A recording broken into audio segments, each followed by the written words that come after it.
तथाज प्रतिबोधितां भगवता नारायणेन स्वयं व्यासेन ग्रथितां पुराणमुनिना मध्ये महाभारतम्।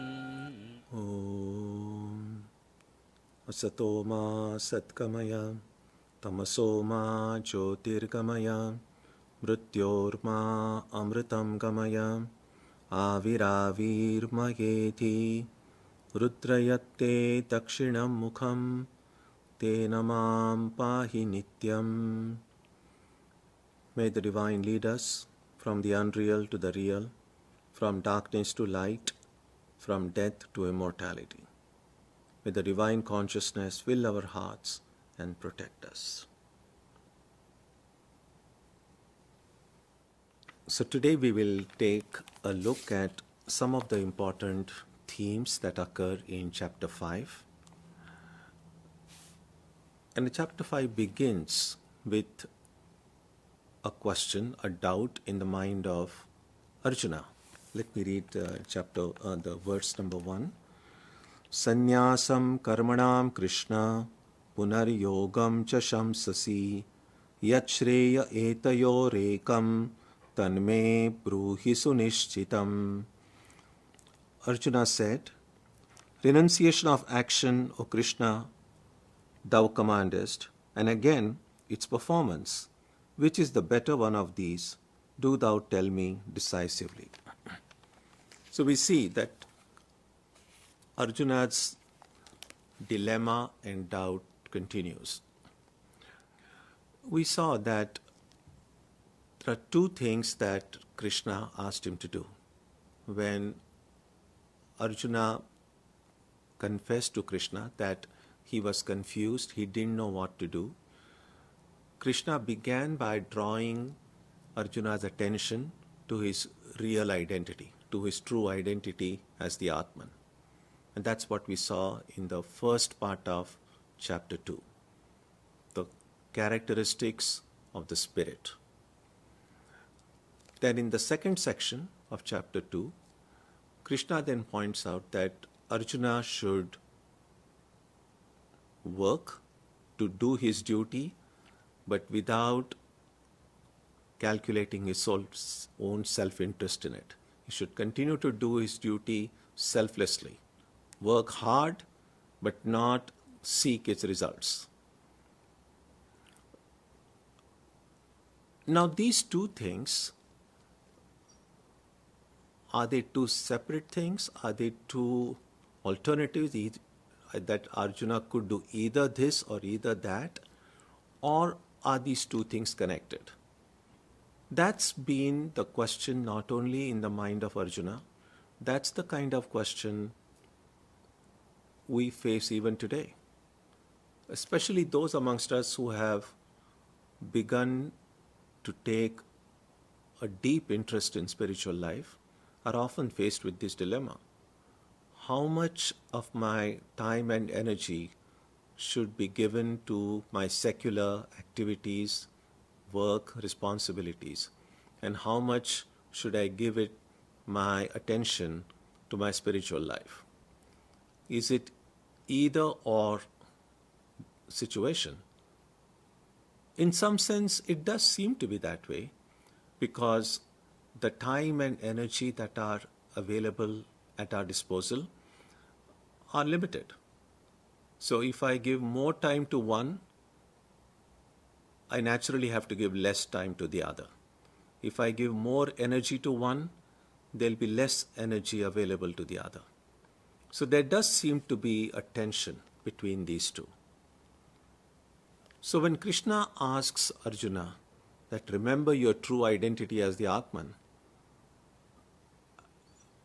that seems to be primarily an internal activity of self-remembrance, of letting go of these false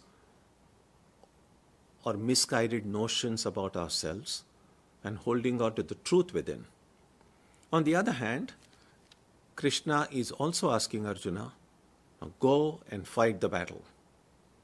Now, clearly, you can understand Arjuna's dilemma. He says, one way you are asking me to do this, You're asking me to do that. Now just tell me one thing that I need to do.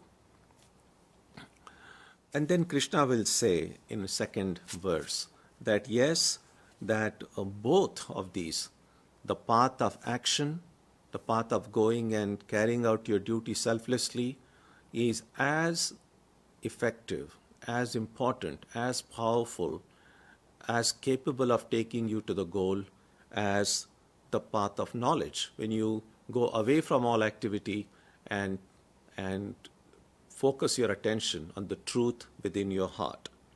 And then he says, but among these two, in the second verse, see the second line, tayostu karma sannyasat karma yogo vishishyate. That of these two, the performance of action is better than the renunciation of action. So clearly here, Krishna seems to be showing his preference for doing karma yoga rather than an exclusive path of knowledge when you are away from activities. Now, I need to say something about why does this conflict even originate? Why is there a conflict between jnana and work? Why can't both of these things be done together? Because sometimes in life we do see, even those of us who are interested in looking at the philosophical aspect of religion, we do go about doing our day-to-day activities. We do carry out our duties and responsibilities. And then when it's possible, when we have the time, we study the Upanishads, we study the Gita and say, I'm the Atman.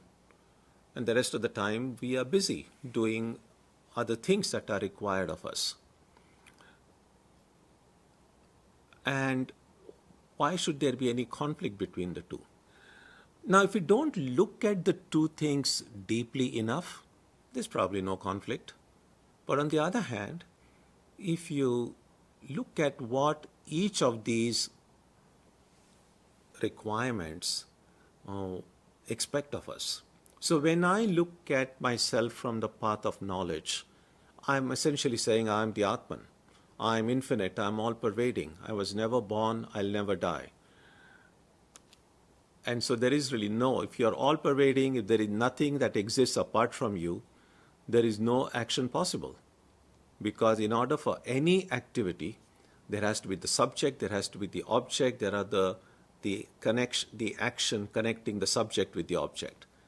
There has to be some kind of multiplicity. There has to be some duality in order for action to occur. Now, you can think about it this way. In a relative sense, in our own experience, there is activity during the waking stage. Clearly, we see lots of action going around. There is activity even during the dream stage, because again, there are this dream world and the dream people and there are dream objects. But there is no activity in the deep sleep stage, because there is nothing. There is no tangible duality present in the deep sleep state. So there is no activity possible there. So the reason for conflict between knowledge and action, between jnana and karma, is knowledge requires of me to say, I'm not the doer. I don't do anything. And work is not possible unless I feel in some way there is, how is a work possible? How can any work occur unless there is someone doing the work? And so it seems as if an agent of action is necessary for action to occur. And that is the reason the two cannot go together. Because jnana, knowledge says, I am not the doer. I am the infinite. Work requires that I am the doer, because unless I have that sense that I am doing something, why would I even go forward and do it? And that's the reason for the dilemma in Arjuna's mind. Now, what Krishna is saying here is that doing work is better than giving up work. And it will become clear. Why would Krishna say something like that? Work. Giving up work is not about just sitting doing nothing, because we cannot do nothing. We cannot not work. It may be possible, even for that matter, actually, we cannot sit still for an indefinite amount of time. If you just say, I'm just going to sit physically still, after some time, the body will going to move a little bit. There's going to be some activity. Even if there is no external activity, there is already internal activity still going on. You cannot do anything about it. There is breathing going on. There are these internal bodily processes going on. We don't want them to stop. And we are just talking about the body. But think about the mind. One of the reasons we find meditation difficult is because the mind doesn't become still. The mind is running about here and there. So if the body is still, the mind is active. So it doesn't seem as if we have much choice about not doing things. What Krishna seems to suggest, and that's the overall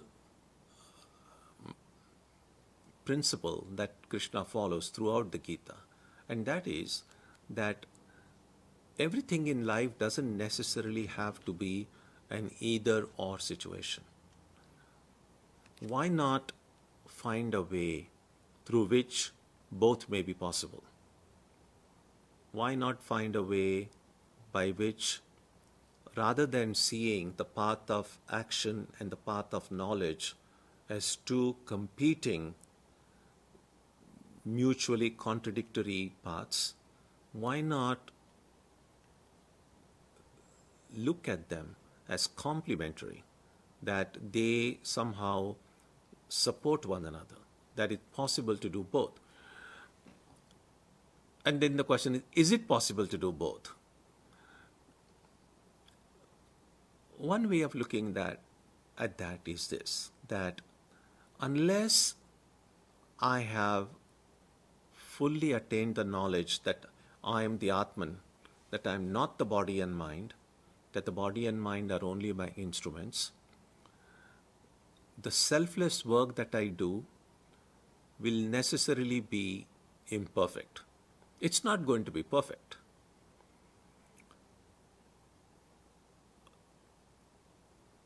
But just as in life, we don't stop doing things just because we are not able to do them perfectly. We keep doing them, however imperfectly, with the hope that with the passage of time, eventually, our imperfections will become less and less and less, and we will eventually be able to do it perfectly. Similarly, in the path of knowledge, while it may be relatively easy to understand the truth that I am the Atman intellectually, to hold on to that insight every moment of our life is not easy. When you're reading the Upanishad, when you're reading the second chapter of the Gita, we can kind of think, yes, I am the Atman. But then once it's time for lunch or dinner and you are hungry, or you have to rush out to get something or attend to some deadline, then the idea of the Atman just disappears. So it is possible to say that unless my heart is completely purified through selfless action, through the path of Karma Yoga, I'm not going to be able to hold that experience of being the Atman for a sustained amount of time in my heart. So in some sense, our practice of jnana is going to be imperfect, and the practice of Karma Yoga is also going to be imperfect. And for spiritual seekers, it's fine to be able to do both these things as best we can even if imperfectly. That is where regularity, sincerity, faith come into play. Even if I'm not able to do these things perfectly, but I'm sincere, I'm earnest, I'm regular, I do these things with faith. Gradually, our imperfections begin to disappear. The more my heart becomes pure, the more I'm able to hold the knowledge that I am the Atman. And the more I'm able to hold the knowledge that I am the Atman, the easier it becomes for me then to do every action in the spirit of yoga. So these two practices, rather than seeing them as mutually contradictory or mutually conflicting, can in fact be mutually supportive. So the first thing we need to recognize in life, especially in spiritual life, is that we don't have to stop doing things just because we are not able to do it perfectly.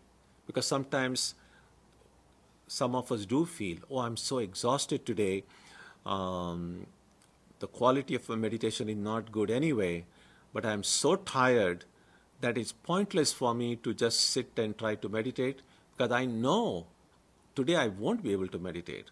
And so let me not do it. Bad idea. What Krishna's implying here is, even if I'm not able to do something perfectly, an imperfect practice of prayer, worship, meditation is better than no practice. Because if I keep on doing it, over time my imperfections will go. And so that is why, look at now the verse number 3. That's very important. Jneyasa nitya sannyasi yo na dveshti na kankshati nirdvandvo hi mahabaho sukham bandhat pramuchyate. He should be known as a constant sannyasi who neither likes nor dislikes.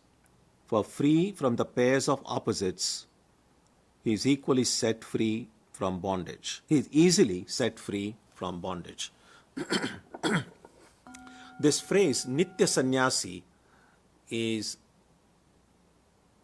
interesting and important, both. Sannyasi is the one who has renounced all engagement with the material world. Sannyasa, the one who has let go of all these bondages, all these strings that ties one to the material world. That's why the word sannyasa means.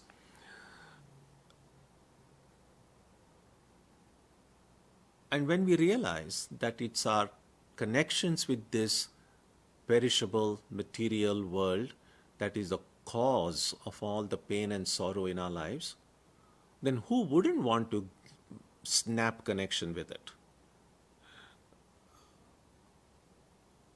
And yet we know that not everyone can and not everyone does. So what is it that determines who will be able to become a sannyasi and who will not or who cannot? So even the dilemma that sometimes spiritual seekers have about whether I should give up all connections with the material world or not, that dilemma is also connected in some ways with this conflict between knowledge and work, between jnana and karma. You might remember the kind of feelings that M had in his initial visits to Ramakrishna, in the first part of the Gospel of Ramakrishna, when Mahendranath Gupta, the the one who wrote the diary, which is now become the book called The Gospel of Ramakrishna, that he goes to Ramakrishna, and then in the initial visits, when Ramakrishna asks him, "Who are you? Are you married? Do you have children? What are the works that you do?" and so on. And looking at Ramakrishna's reactions to the answers that M gives, that yes, he is married, he has a family, he has children, he is working, he somehow begins to feel that he could have done better in life, that the choices he made, that the cards that were dealt to him were not the best. And it becomes even more that feeling when M sees some other disciples of Ramakrishna come around him who had not gotten into the kind of entanglements he had gotten into, who Ramakrishna praised as being that these are the people who are ready for renunciation, and so on. So M then one day asks Ramakrishna, he says, what is it that determines who will become a sannyasi and who will not? What is it that determines who will take to monastic life and who will not? Now, superficially, it does appear that snapping off one's connections with the material world needs a tremendous amount of detachment, tremendous amount of dispassion, and those who are not able to do it will not be able to do it. So they somehow fall short of having that great detachment, that great dispassion. That might seem to be the reason. But that is not what Sri Ramakrishna said. When M asked him, what is it that determines who will take to monastic life and who will choose to live in the family, Ramakrishna simply said, that is the will of God. And I think those words should be taken to heart. What it does mean is that merely taking to the life of monasticism is itself not an indication that one has completely snapped one's connection with the material world. Just as if someone doesn't become a monastic, that itself is no indication that this person is extremely attached or extremely entangled with the material world. So the external circumstances, whether someone is living in a monastery or a convent, or someone is living with the family, does not indicate who that person is or what that person is capable of doing. So Ramakrishna told them that there are two kinds of yogis. He called them Gupta yogi and Vyakta yogi. Gupta yogi means hidden. Gupta means hidden. So hidden yogis. And Vyakta yogis means yogis who are visible, or yogis who are not hidden.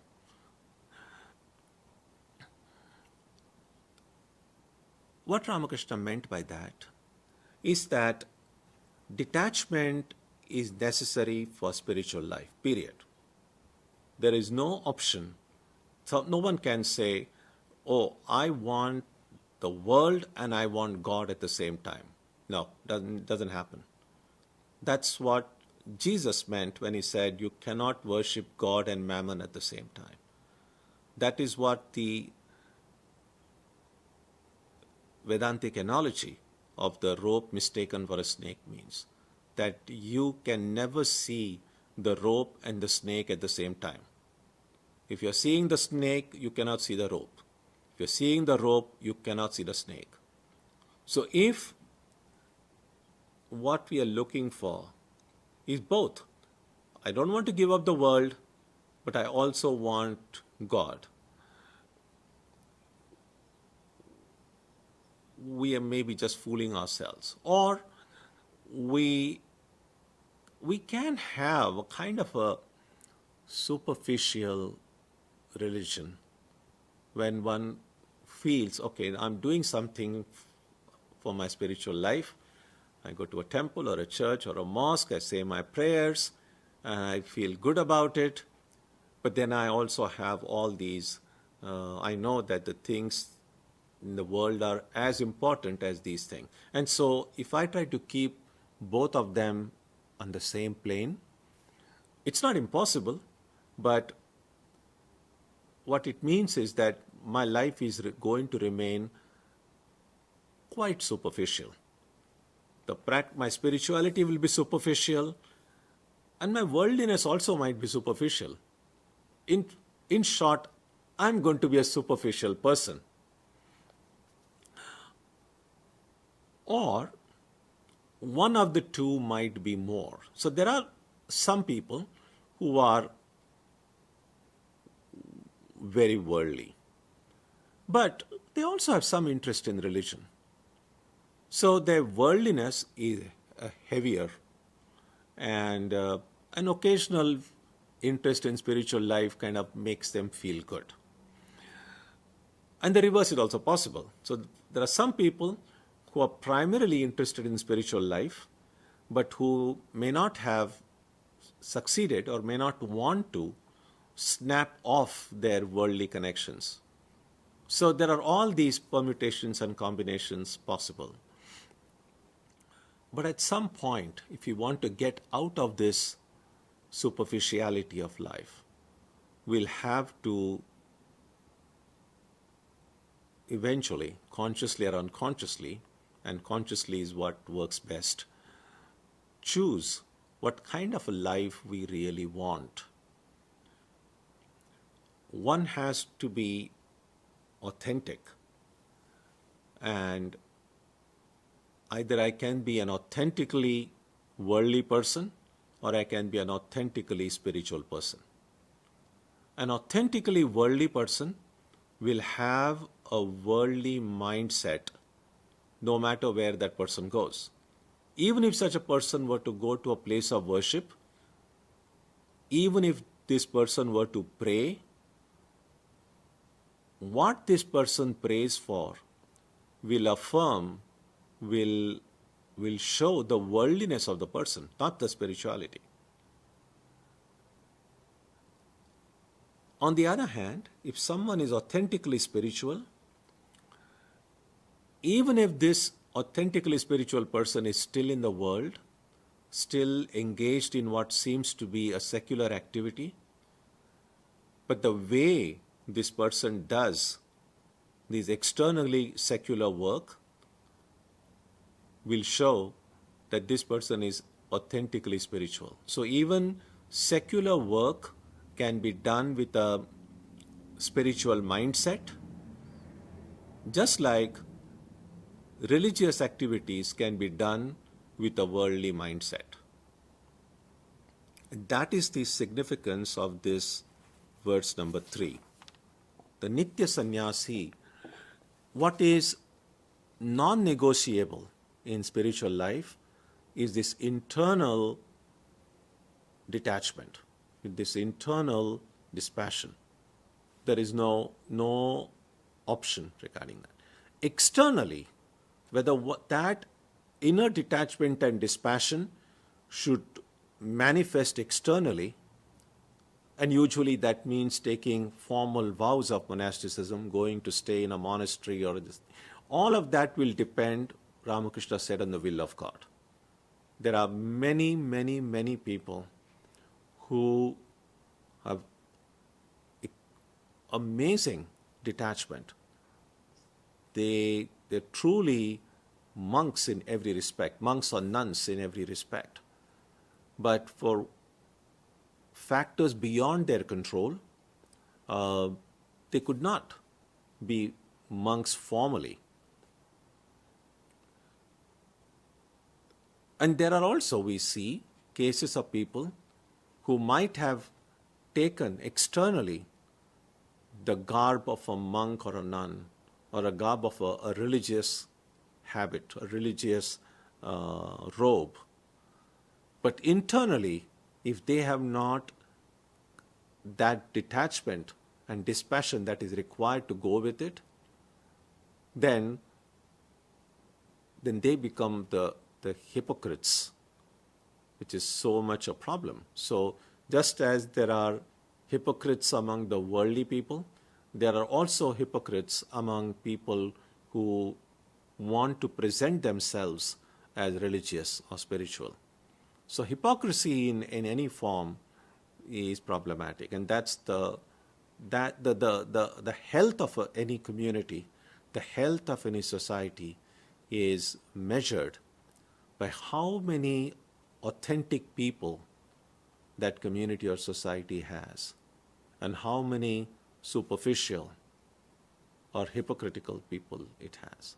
A lot of times, people may not be consciously hypocritical, but unconsciously an inauthentic life is a life steeped in hypocrisy, but maybe a person is completely unaware of the contradictions in their life. So what Krishna is saying here is two things. If I want to be truly a spiritual person with complete inner detachment, external detachment, as we saw, is in the hands of God. That's not so much in our own control.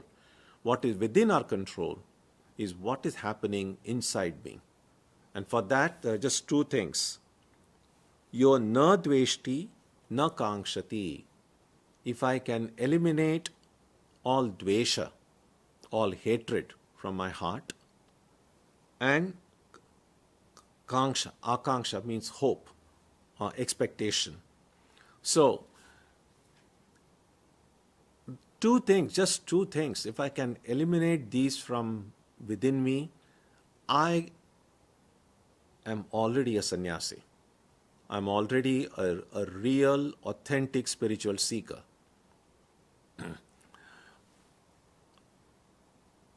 And as I've sometimes suggested, it might be good occasionally to ask oneself, what are the things I hate in life? What are the expectations I have in my life? Make a list if you want, or you can either do it mentally or put it down on paper or do it on your computer with a password protected document if you want.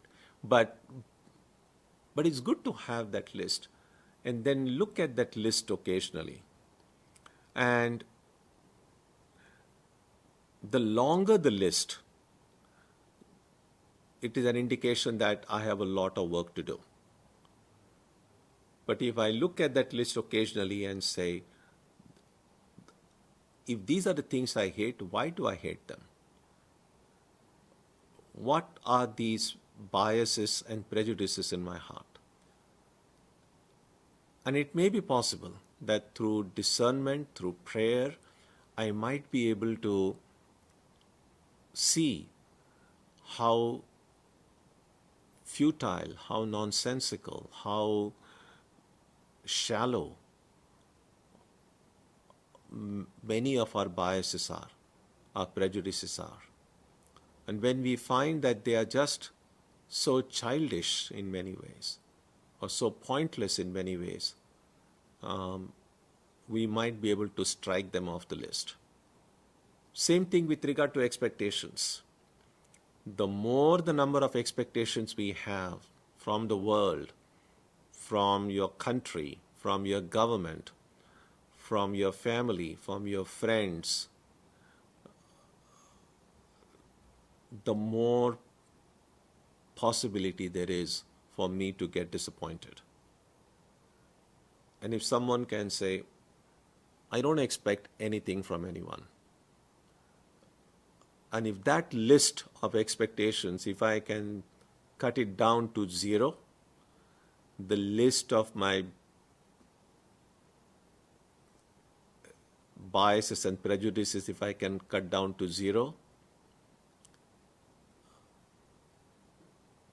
you will see that life will change for us. The conflicts that people have, the kind of conflict that Arjuna had, should I do this or should I do that? All of those things will go away. We'll acquire a kind of clarity by which Krishna said, Nirdvandvo hi mahabaho sukham bandhat. Such a person will go beyond these pairs of opposites, beyond these polarities of life, and become free from bondage. We'll see these kind of very practical tips sprinkled throughout the Gita. They are not all put in one place. They is not put in a form of list 1, 2, 3, 4, and so on. But you'll find the gems throughout the Gita. And so here is this one gem. I love this verse because it gives me a clear path forward. Look into my heart, find out how many expectations I have. Look into my heart, find out how many prejudices I have, and work on eliminating them. And if I can do that, I can be enlightened. So that's the first thing. And if I can do that, if I want to do that, and when I do that, this conflict between whether I should practice jnana or should I practice karma yoga, all these conflicts will also go away. If I become a true spiritual seeker in the sense Krishna describes it here. Look at verses 8 and 9. I'll just read the translation. The knower of truth, being centered in the self, should think, I do nothing at all, though seeing, hearing, touching, smelling, eating, going, sleeping, breathing, speaking, letting go, holding, opening, and closing the eyes, convinced that it is the senses that move among sense objects. This is another one very, very practical and helpful tip. To remember to be a witness rather than a participator.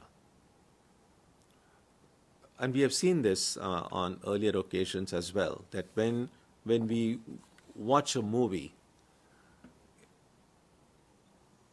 and you're sitting on your,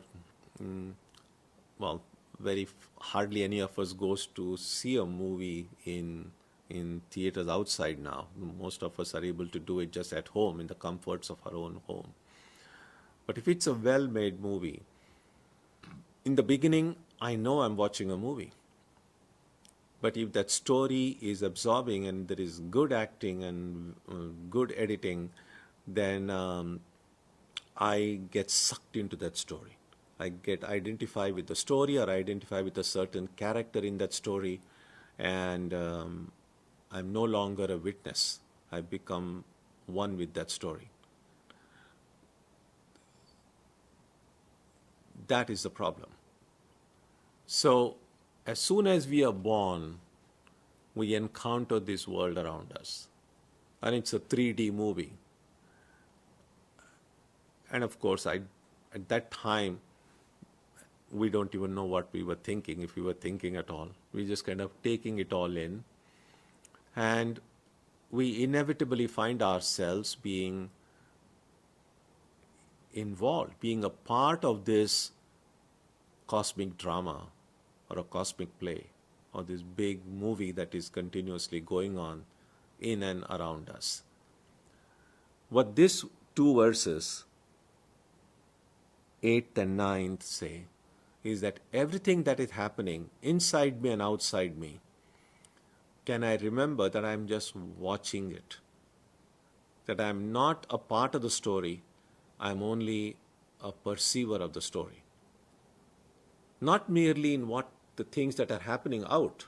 I mean, sometimes it's easy to be a witness. You're just sitting by your window and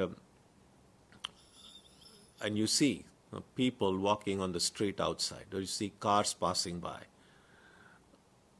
That time we don't get so much involved. It's it's a little bit easier to say, well, I'm just a witness. I'm just watching the stuff that is happening on the streets outside. But it's not so easy to have that same witness attitude to what's going on in my own mind, because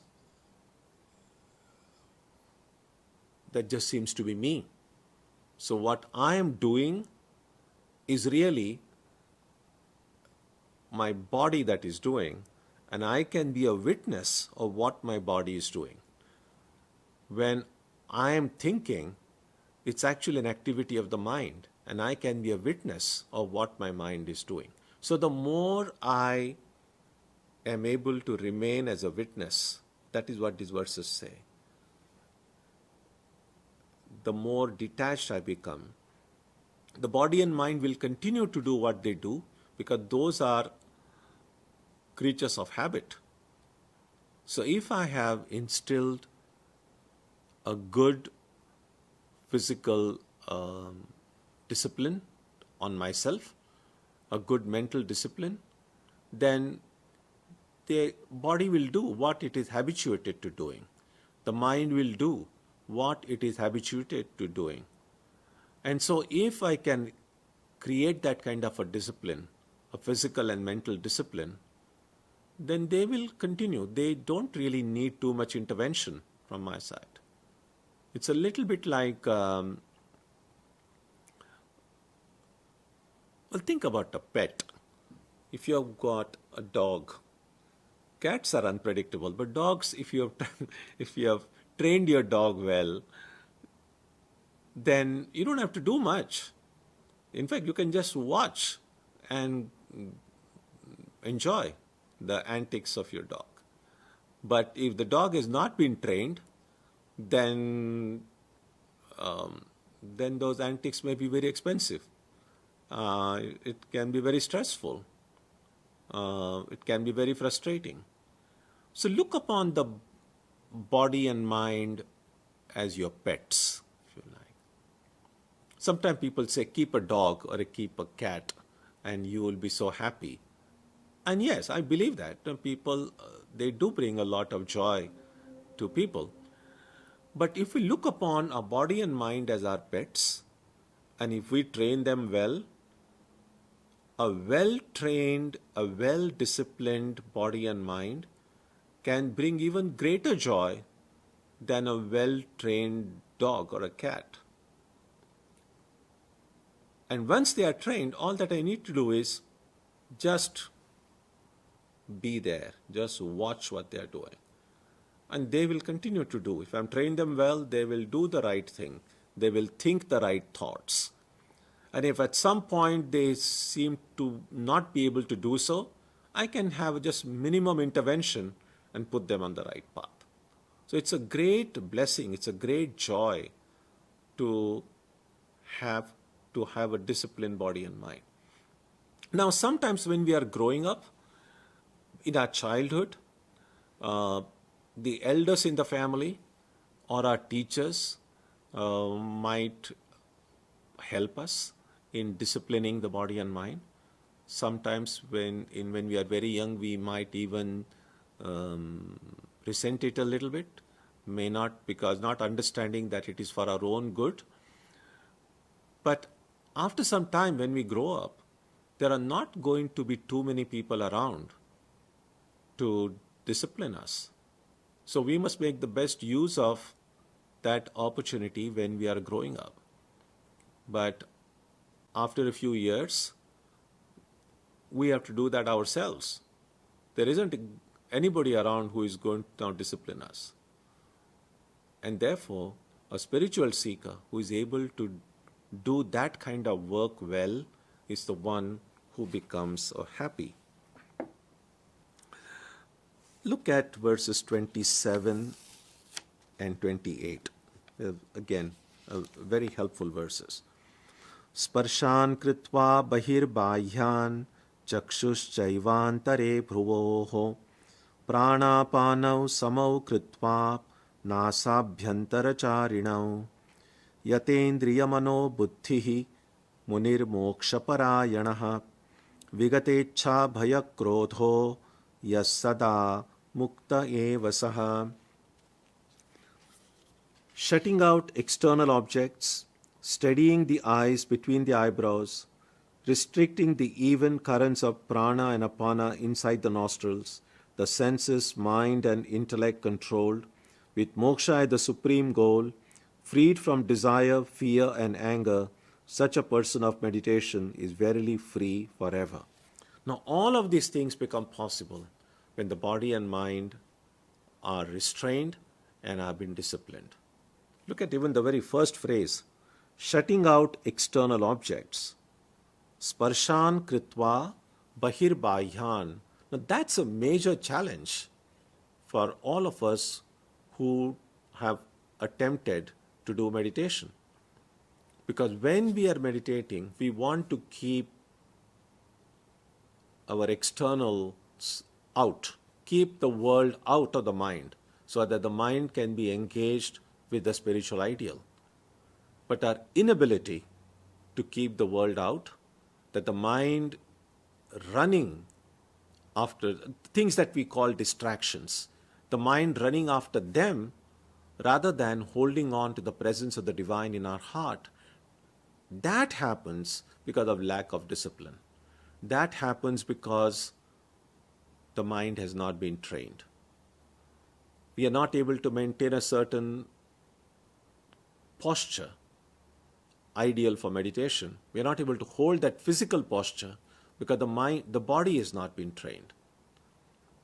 So if I can take care of these things, a well-disciplined body and mind, free from prejudices, free from expectations, such a person can be free. Such a person is free from such dilemmas, whether I should do karma or I should follow the path of jnana. All these apparent contradictions dissolve when the body and mind become disciplined, controlled, when the mind is free from prejudice, when the mind is free from expectations, then the path forward becomes very clear. Right now, Arjuna is having all these doubts. And what Krishna, through these different tips, very practical tips, sprinkled throughout this book, Krishna is telling Arjuna that follow these things, and then the doubts in your mind will also go away. Om Jananim Saradam Devim Ramakrishnam Jagadgurum Padapadme Tayo Shritva Pranamami Muhurmuhu.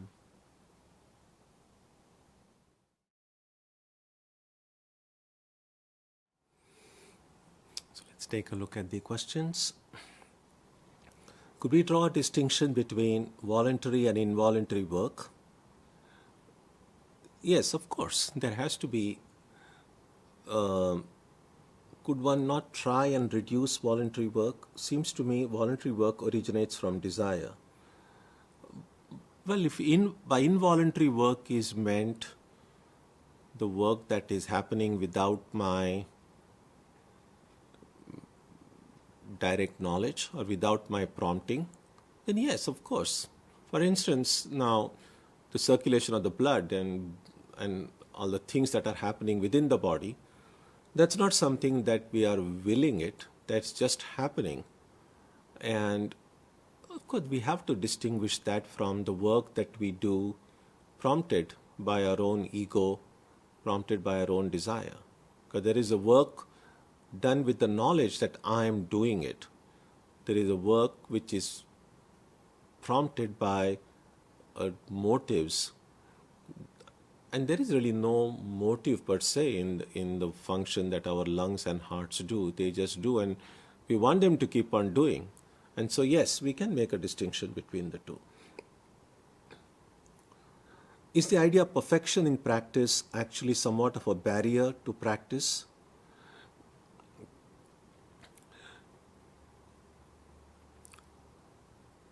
I think the perfection in practice is the goal. We want to be perfect in whatever we do or whatever we think. But the very fact that we are talking about practice, especially in a spiritual life, the need for practice implies that we are not perfect. Because if I'm perfect, I don't need to practice. Perfection doesn't, at least that is understood in Vedanta, perfection doesn't need practice itself. So the need for practice assumes that there is some imperfection. And because of that, the practice also will be imperfect. And as I said, if that imperfect practice is carried on with faith, with regularity, with earnestness, then through God's grace or through our own efforts, the imperfections will become less and less and less. And when the practice becomes perfect, we may not need that practice anymore. When realized saints like Ramakrishna interact in the world, are they seeing the apparent snake but know that is really a rope? Yes. Seeing the world is itself not a problem. The problem is seeing the world as real. And so yes, Ramakrishna sees the world. Otherwise, how would he even talk to us? How would Ramakrishna be able to walk from one room to the next if the Ramakrishna didn't know where the door was? So yes, they are seeing the world, they are seeing people, but they are seeing them not as absolutely real. That there is a deeper reality behind all these apparent names and forms around them. It seems that for a jnani, even karma is like performing jnana yoga, as even mental activity of jnana yoga is part of karma yoga. Yes, karma is karma only as long as there is a karta. Again, going back to, say, the beating of the heart. We don't take credit for the beating of the heart because that is not something we do consciously. That is something that happens. I don't have the feeling that I am making the heart move. So similarly, for a jnani, there is this approach towards work, just as how we see presently these involuntary activities occurring within our body. That things happen, the body and mind keep on doing their things, but the jnani doesn't have the sense of karta, the agency of action. And because there is no agency of action, we cannot even speak about it as karma. Although, in the eyes of the ignorant, it might look like work. So, when Shankaracharya writes commentaries on all these Upanishads, or Ramakrishna does tell stories or he teaches, to us it seems as if they are doing karma, but from their perspective, they are not really doing anything at all. If we manage to get dispassion in this world, would that mean that we automatically would not have compassion for others who are having a hard time? No, dispassion has nothing to do with lack of compassion. Dispassion is the word, although the word passion seems to have be present in both those words. Dispassion really means to not get overwhelmed by things in the world, to be in control of oneself. Odd as it may sound, that people who are dispassionate are the ones who have the greatest compassion. We might think that if I'm too much involved into the world, it is easier for me to feel compassion. But that's not always how it works in practice. The more I am involved into the world, the less dispassion I have, then my ego gets in the way. When my ego gets in the way, my own biases, my own prejudices get in the way. Compassion is still possible, but it gets clouded or it gets filtered through my own self-interests. On the other hand, a person who is dispassionate, who has no attachment to the world, has no self-interest in it. And that is why such a person is able to feel love, such a person is able to feel compassion to its fullest degree. So dispassion produces greater compassion. That's how it works. Next question. In the movie analogy, is everyone watching the same movie? Who controls which movie to watch? It looks like everyone is watching different movies. And the answer is, I don't know. I know what movie I am watching. I can only guess what movie you may be watching. The reason this is complicated is because we are already making certain assumptions which contradict the movie analogy. Because when I say with everyone watching the same movie, who is this everyone? Because in this movie analogy, there is no everyone. There is just me. Me who is watching a movie. Everything and everyone other than me is just a character in that movie. So there isn't really all these other people. So that analogy just breaks there. So if you're talking about the cosmic drama or the cosmic play, it implies that I'm the only one who is watching it. If we want to take into consideration all these other people, then I've already kind of become a part of the movie. And asking a question after becoming a part of the movie just doesn't work. For a beginner, trying to give up all expectations from the result of his work needs a conscious effort. Absolutely. It doesn't happen by itself. It will need conscious effort. And what kind of effort should we make to be able to give up all expectations? Some 2 or 3 insights might be helpful. First is to recognize that expecting anything from anyone is a completely useless activity. Expectation does not change the outcome. Whether I expect whether tomorrow the temperature is going to reach 95 or 100, or I expect or I hope that it doesn't become too warm, has nothing to do with what temperature there will be tomorrow. What will be, irrespective of my expectation. So, if we think carefully, we will find that any kind of expectation from anyone of any kind is a complete waste of energy and time. So that's the first thing. And second thing is, when I expect something, I have already tied myself down to it. Because if things don't happen the way I expect them to, I'm going to be miserable. I'm going to be angry. I'm going to be unhappy. So why should I set myself up for a possible disappointment, or a possible anger, or a possible frustration by expecting? If I don't expect anything, then things are going to happen anyway, one way or the other.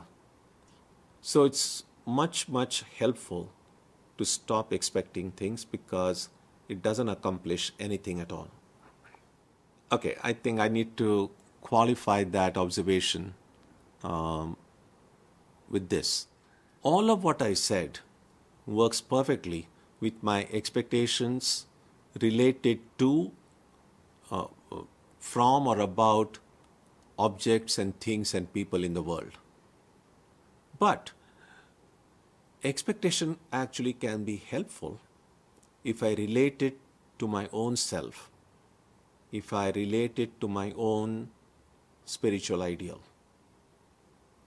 For instance, instead of wasting my energy expecting that this person would do something for me or this group of people would do something for me, if I can say, I expect myself to become enlightened in this life.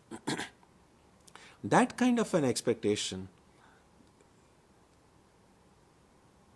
in fact, provides a great motivation for me to work harder to attain my goal. So, expecting things from oneself is helpful, but expecting things from other people does not help in life. Whenever I have tried to close my eyes and concentrate, I fall asleep. How can I overcome this situation? Well, if you have difficulty falling asleep, then you already know what you should do. You already found a way to fall asleep. So, when you want to fall asleep, try to close your eyes and concentrate. But of course, this is not very helpful when you want to meditate. Let me say two things about it. That sleep is a natural event in our daily life, and that happens because of exhaustion. The body and the mind, when they get exhausted, they want some rest, and therefore sleep occurs. So when I'm trying to meditate, and when I close my eyes and try to concentrate, and if I fall asleep, one possible reason for that could be that I'm just too exhausted. The body and mind are so exhausted that they will not allow me to do anything other than just sleep. They will snatch the rest if I don't give that rest to them willingly. But a second reason could also be that I'm so much overcome by tamas, laziness, inertia, lack of interest in meditation, then that can also result in exhaustion and sleep. And so one has to try to look deeply within one's heart and to see whether it's just inertia, in which case just getting up and taking some brisk walk or some exercise might help. But if that is not the case, then it could merely be that I have not been able to convince myself of how important meditation is to me. We know that when we know something is important, we pay attention to it. When we are not convinced that something is important, we ignore it. So before we sit for meditation, if I can convince myself that this is important to me, it is as important to me as breathing. When people have difficulty breathing, nobody says, oh, I'm so exhausted by this trying to breathe, I'm just going to stop breathing. Nobody says that. No matter how difficult it is, no matter what kind of a respiratory ailment person might have, they breathe, they try to breathe nevertheless, in spite of all the difficulty, because they know breathing is important for their existence, for their life. Do I feel that way about my practice of prayer and meditation? That if I feel that meditation is as important to me as breathing, then no matter how difficult it is, no matter how imperfect it is, I would still do it. I will not want to do anything else. And I think these are some of the things to be kept in mind. When we pray for and have moksha as a goal, isn't that also a selfish thought? We are still thinking of our own freedom. I don't think that is selfish, because what kind of a self are we trying to pamper by wanting moksha? If it's the lower self, which is where we normally use the word selfish. I want things for myself, everything for myself. That is selfish. But wanting freedom really means I'm letting go of this little self and going back to the real self. I would not call that selfish. And a second reason to be kept in mind is people who have striven for moksha, people who have attained moksha as well, have in fact become very unselfish. So if we found that people who are enlightened, who sought their own freedom, are like the worst offenders and in practice of selfishness, then we might say, well, that's a bad idea. But our experience has been completely contrary. All these great ones whom we today worship as mystics and saints and realized ones, they strove for freedom. And what do we see? That it be very difficult to find more unselfish people than them. So that itself, I think, is enough of a proof that striving for one's own moksha is not a selfish activity. The practice of detachment. In the beginning, when one is in the phases of understanding and integrating this concept, does one find that the sorrows of life pierce you a little less? About detachment, we have to remember that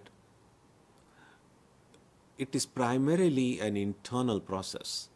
Detachment might seem as if I'm detaching myself from the world, which is how the phrase often gets used. But detachment from the world is not possible unless and until I detach from the ego. So if I have a strong ego or a strong desire, then detachment doesn't occur.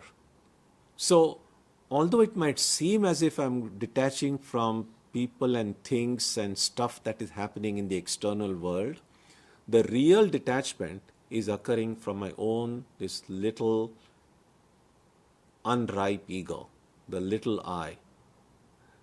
And therefore, it might seem as if the sorrows of the world might pierce less, but again, going by the experience of people who have practiced detachment, we see that they are able to feel the sorrows of others, and their intention and ability to go and help these people is more with the practice of detachment. So, more the detachment, greater the love. Less detachment, less love. So that's the connection we have to keep in mind. We will see the sensitivity to suffering that these people have who have practiced detachment.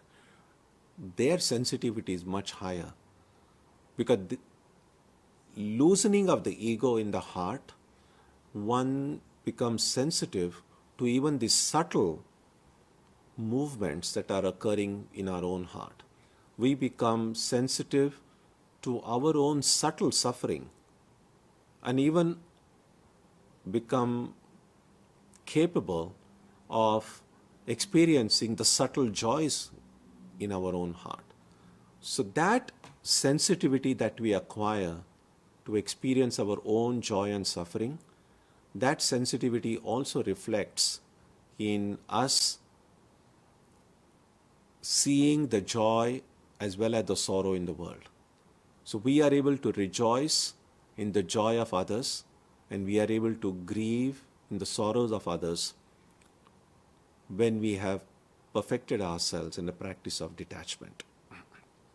How does one develop dispassion towards difficult people with whom we have to live and work even if we have no expectations from them?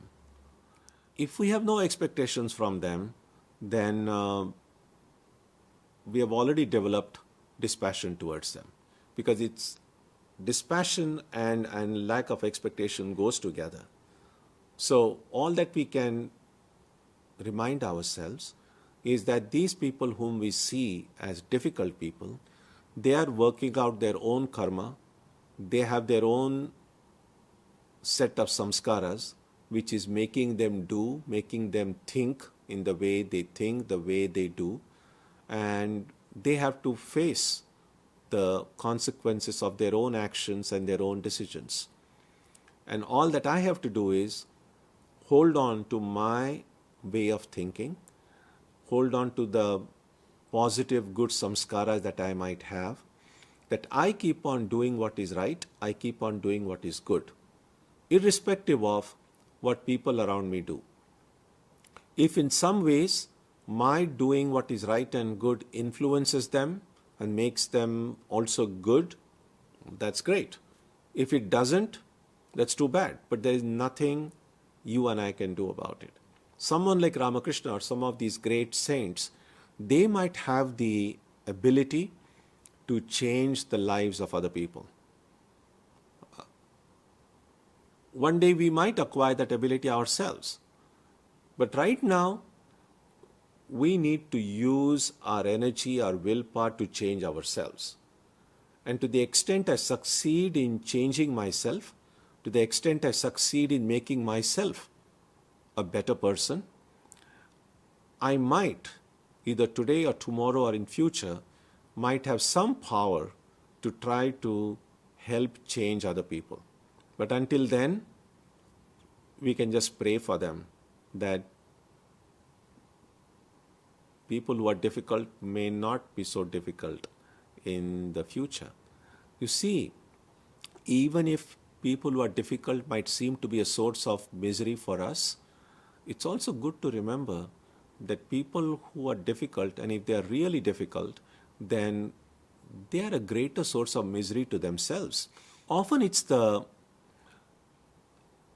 lack of peace and lack of contentment in their own heart that manifests in the way they behave, trying to take away the peace and contentment of other people as well.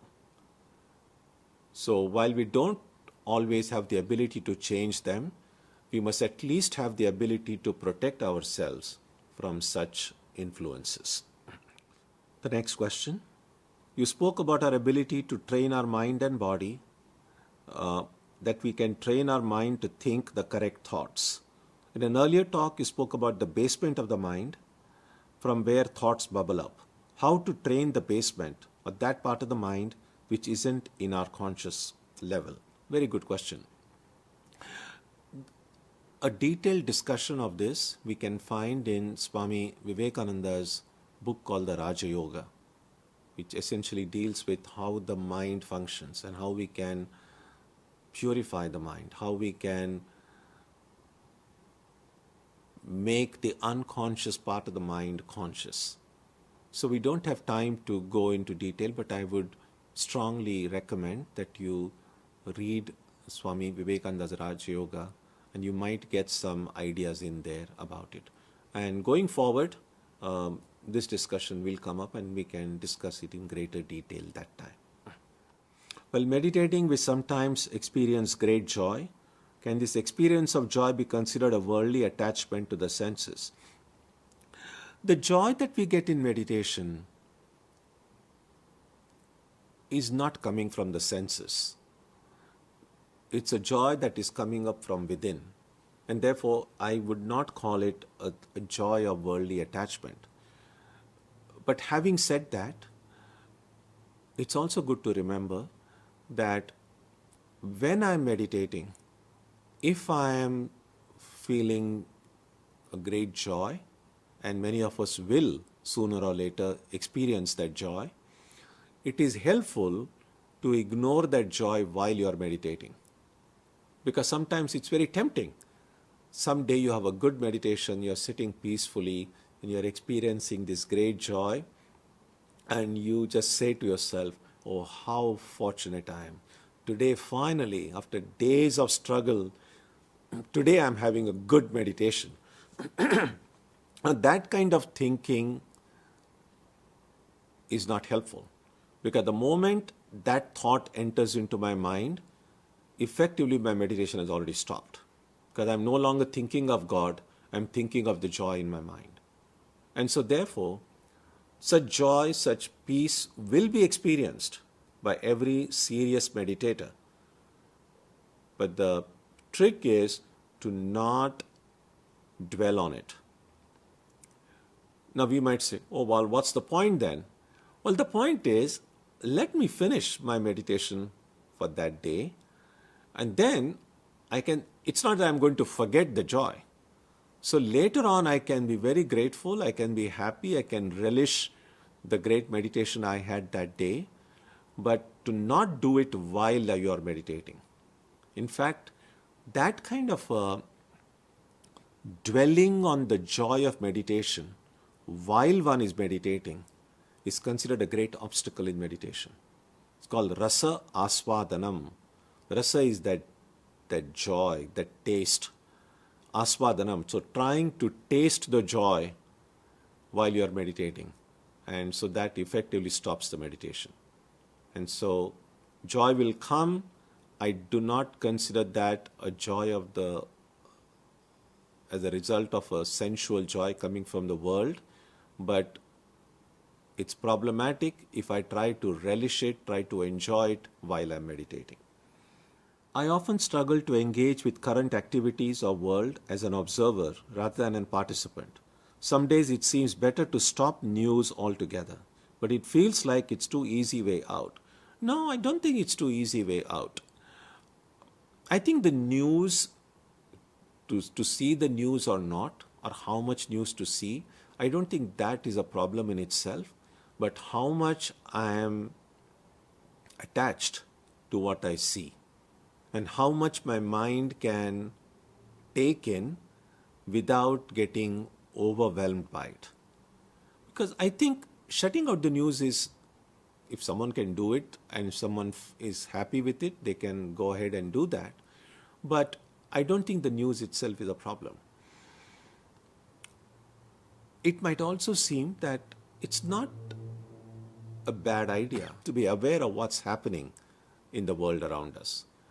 But if I find that I'm consuming news to such an extent that it is affecting my ability to do the other things that I need to do in life, if I'm so overwhelmed by oftentimes very depressing or infuriating stuff that is happening around us, and that feeling, that anger or that frustration seeps into my prayer, into my meditation, into whatever other duties I have, then I'm probably consuming more news than I'm able to digest. So my advice would be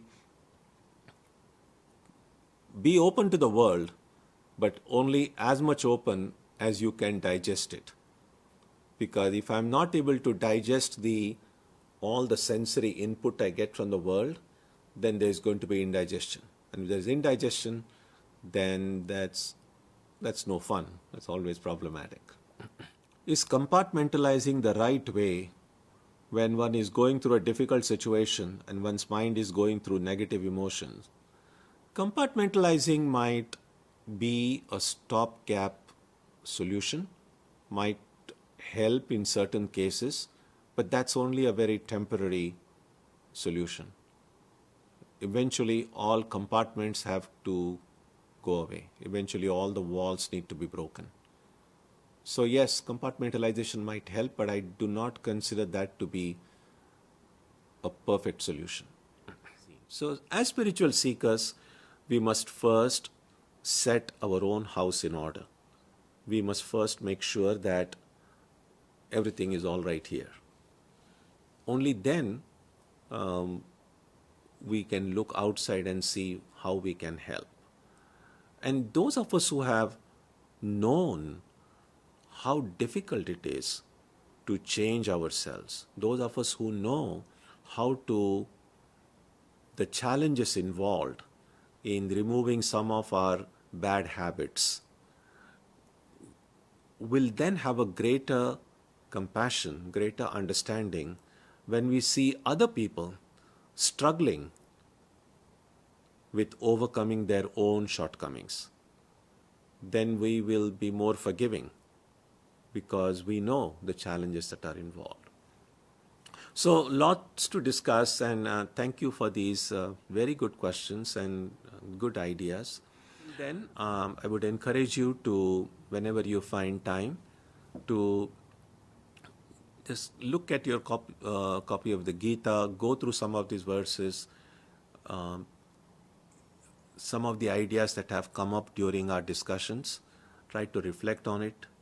Clearly, there is so much to discuss about every subject, and we are not able to do justice to every idea in these brief conversations that we have. But when you dwell on it and relate these ideas to your own specific life situation, a lot more ideas will come to you, a lot more insights will come to you. The Gita is such a profound book that even every little bit of reflection shows us a way forward. And even if we don't understand something clearly or perfectly, we spoke a lot about imperfect practice today.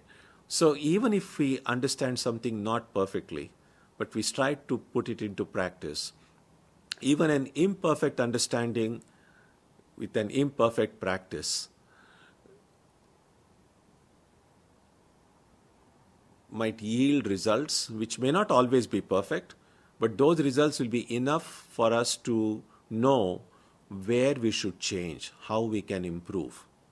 So continue to think, continue to practice, and life itself will teach us. Life teaches us more than any lecture, any retreat, any book. So we have to become students of life, students of not just the book Gita, students of not just learning through lectures and retreats, but students of life itself. If you are willing to learn, every day we will have hundreds of opportunities to learn. From people and from situations we might never have thought would have anything to teach. Maybe you speak with a little child, and the child may say something, and if I'm there, alert, willing to learn, sometimes profound truths come from the words of children. They themselves may not realize it, but we who are good students might be able to learn from it. We might be able to look at animals, we might be able to look at nature.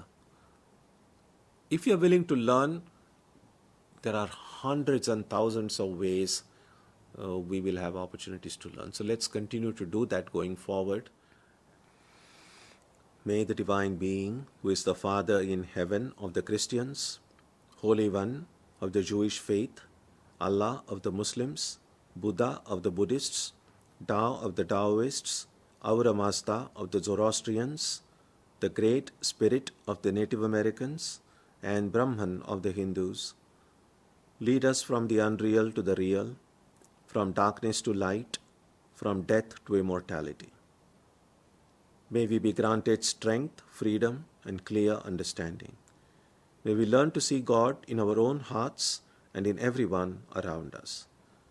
May God bless us all and fill our hearts with gratitude, grace, and love. Om Shanti Shanti Shanti. Peace, peace, peace be unto us.